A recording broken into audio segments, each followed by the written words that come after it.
Welcome to r/Prorevenge, where OP gets his boss fired in an incredibly embarrassing way. Our next Reddit post is from Rock Expat. I just want to state that this IT issue is gonna blow some effing people's minds. The security flaw that this presented was nothing short of incredible, and the fact that we never had a major security breach is astounding. It truly is. And what is that flaw, you may ask? Everyone in the entire company had the same password. Yes, you read that correctly. Every single password to every single employee login was the same password. It was like this for years before I joined the company and for quite a few years after, until, well, enjoy the story. Now, what about the username? That must have been the trick, right? Oh, yeah, that was a real trick. The username was the employee's email address. I did point out this flaw to my management, and their response was, "That's not our area to be concerned about." So, whatever, it paid well, so I'll just do my job. And then, one day, we had a Windows update which caused a piece of software I used at work to break. I submitted a help ticket, and after escalating this issue, I got to the Chief Technology Officer. It wasn't a big company. The CTO said, "I don't want to spend time fixing this. Use this other workaround." I explained that his workaround slows things down, makes my job harder, and my Windows update has to affect more people than just me. He told me to suck it up. Now, at the time, the CEO was the son of the founder and was a bit of a moron. I legit believed that at this point in time, the CEO was just collecting a paycheck and letting everything run on autopilot and just didn't pay attention. But I was mad at the CTO for brushing me off, so I wrote an email to the CEO. It was a short email. I simply said, "I discovered a massive security flaw that could potentially expose us to huge liabilities. When would be a good time to discuss this?" The CEO responded, "What security flaw?" I decided to demonstrate the flaw. I picked 2 random salespeople, got their username, and I logged into their systems. From there, I pulled up the personal information of 2 random customers. This was the kind of information that would have easily allowed me to commit identity fraud, pull out credit in their names, all kinds of bad stuff. I emailed the CEO and explained, "Anyone who knows our URL can log into our system, can log into anyone's account, pull up customers' information, and everyone has the same password." To prove this, I logged into 2 employees' random accounts and pulled 2 different customer profiles, and I've attached them. One single disgruntled employee could screw us over. 25 minutes later, my phone rings. It's the CEO. He was nice and very interested in how I did this. This guy isn't the sharpest knife in the drawer. I explained the flaw in plain English and the liability that it presents to him. I walked him through the process of hacking my own account, as he called it. I hate to use the word hacking because it was so easy. Now, it dawned on the CEO that this was a huge liability. I pointed out again in our conversation that a single upset employee could destroy us. The fact that this hadn't happened already is nothing short of a miracle. He tells me he wants me to present this to the executive team so they can discuss a solution. Honestly, the solution is effing obvious. So a day later, we have the conference call. It's the Chief Executive Officer, the Chief Technology Officer, the Chief Operations Officer, the Chief Financial Officer, the company lawyer, the Senior VP, everyone. On the call, I demonstrate the flaw, and I lay out how I, as a layperson with very little IT background, is able to figure this out. It's incredible that we have this flaw. Everyone is in agreement that this is a huge issue. Everyone except the CTO. The CTO gets very upset at me, and he wants me fired for hacking the system. He says that per our employee handbook, what I did is a fireable offense. I point out that I'm not abusing some loophole, I'm only doing it to expose the flaw because I care about the company, and I think this is something that has to be brought forward. I could tell that our corporate attorney agreed with me, and he was shocked at what I was demonstrating. The CTO pointed out that former employees' usernames are disabled, to which I pointed out that every employee username is their email address. It would be trivial for a former disgruntled employee to use a different employee email address that they remember to log in. And since everyone's password is the same, they don't even have to guess. The CTO pointed out that we would know who did this because of IP addresses, and I pointed out that VPNs are indeed a thing. The corporate attorney wasn't actually familiar with what VPNs do, so I had to explain it. And what shocked me the whole time was the only person in the meeting who didn't agree this flaw needed to be changed was the Chief Technology Officer. The CEO made it clear that this issue would be fixed by end of business that day, and there was no ifs, ands, or buts about it. The meeting ended. After the meeting, the CTO called me privately, and he was pissed. I just exposed his incompetence because the system was his design. The decision for everyone to have the same password was his decision. I know why he did it. He did it because he's lazy. And I said to him, "You're an awful CTO. You shouldn't be in the position you're in, and you're lazy. You really should have found a better solution for my help tickets." He stops and asks, "So this is about your stupid help tickets?" Yes it is. He laughs and says he's gonna have me fired, and I laugh and say, "I'm pretty sure someone's getting fired, and I'm also super confident that it's not gonna be me." Well, sure enough, later that day we got an email stating that everyone had to change their passwords to something unique. A week later, the CEO announced that the old CTO stepped down to spend more time with his family. On the first day of the new CTO's job, he sent me an email telling me that he wanted to personally work on my help ticket and find a solution around the Windows update. And I'm pleased to say that he did. And I later had conversations with that attorney from the meeting, and we legit never had a security breach, which is simply astounding. The attorney admitted that this was just plain dumb luck on our part, and that if we did have a security breach, it would have been very bad for us. OP, when the CTO was arguing with you during that meeting, what you should have done was log into this guy's email address and then send everyone at that meeting an email saying, "Hello, I'm the CTO and I'm a big dumb idiot." If that wouldn't have proved your point, then what would have? Alternatively, you could have sent an email from the CTO that said, "Dear everyone, I quit because clearly I'm a moron."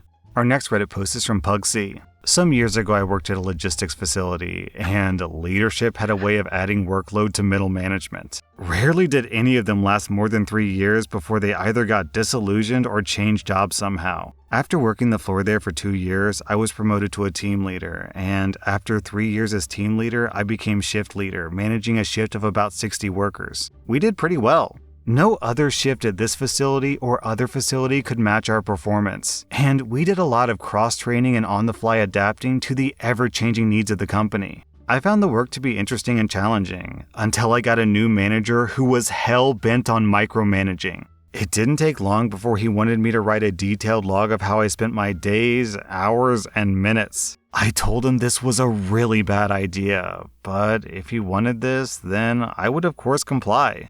The first week, I accounted for every 30 minutes with a line or two, thinking this was already enough of a waste of time. But I was soon informed of my mistake. The new boss wanted more details and every 15 minutes accounted for. Again, I told him this wasn't smart, but I got overruled. The next week, I made sure to write 4 or 5 lines for every 15 minutes of the workday, like writing down the names of the workers who took the early lunch and who took the later lunch. I wrote the same lines for multiple entries, and if one task took longer than 15 minutes, then I would write the same thing on multiple lines. To his credit, the new boss actually followed up on a few things the first few weeks, and if he had kept doing that, then I wouldn't have complained much. But, of course, he gave up after a couple of weeks. I noticed this when I made a reference to one of the follow-ups and how we had failed that specific metric for good reason. But I never heard anything from him. So from then on, I suspected that he had stopped reading my logs. After keeping the logs honest for a few weeks more, I felt secure that he never read them.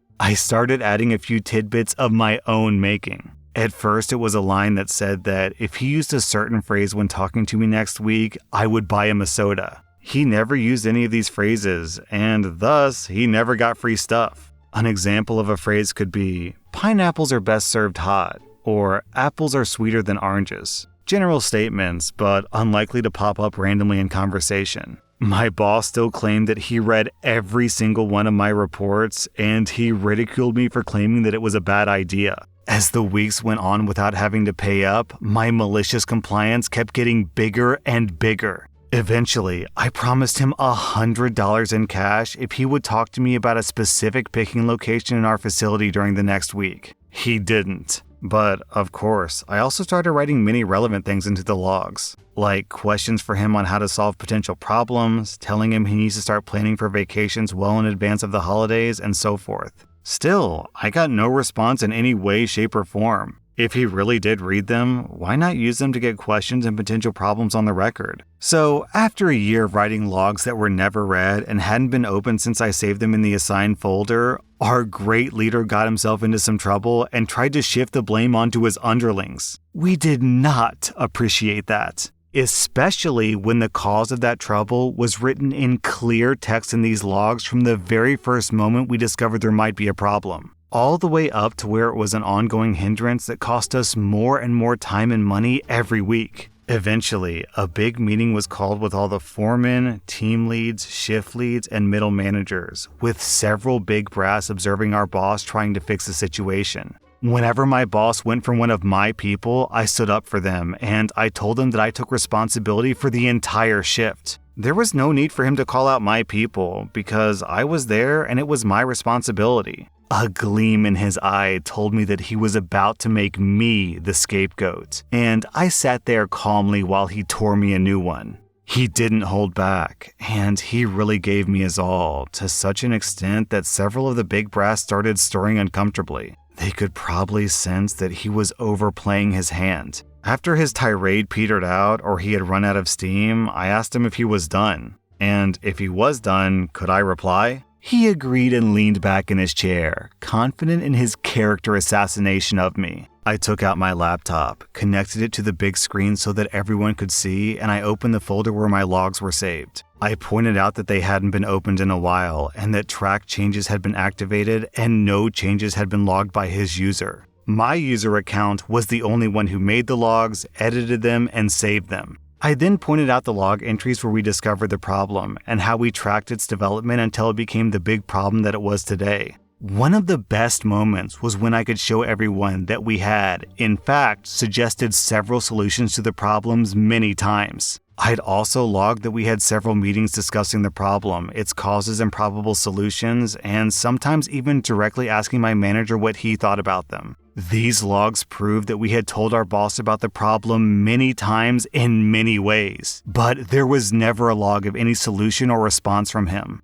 I was so focused on the presentation that I didn't really look at my boss. But when I was done, I glanced up at him, and I can safely say that I have never seen a face more angry than his. He was furious! But of course, his boss and his boss's boss was there, right next to him, so he couldn't do much. His boss asked him if he had anything to say for himself, but he didn't. He claimed that I had edited the files later and filled in details not known at the time of writing, but he was obviously reaching for anything to save himself. One of the big brass asked about a phrase that he had seen. What's so special about that picking location? I told them all about my little joke and how my boss had missed getting tins of free sodas and probably $400 if he had merely said the magic words each week. Amidst general laughter, I was told to leave the meeting along with anybody at my pay grade or lower. 3 hours later, some security guard emptied the boss's office of his personal belongings, and 2 weeks later, a new boss arrived from another facility. It only took him 3 days to ask about pineapples and apples, and he had made sure that there was nothing wrong with the aforementioned picking location. He also told me to keep the logs more general and only have a few lines for each day,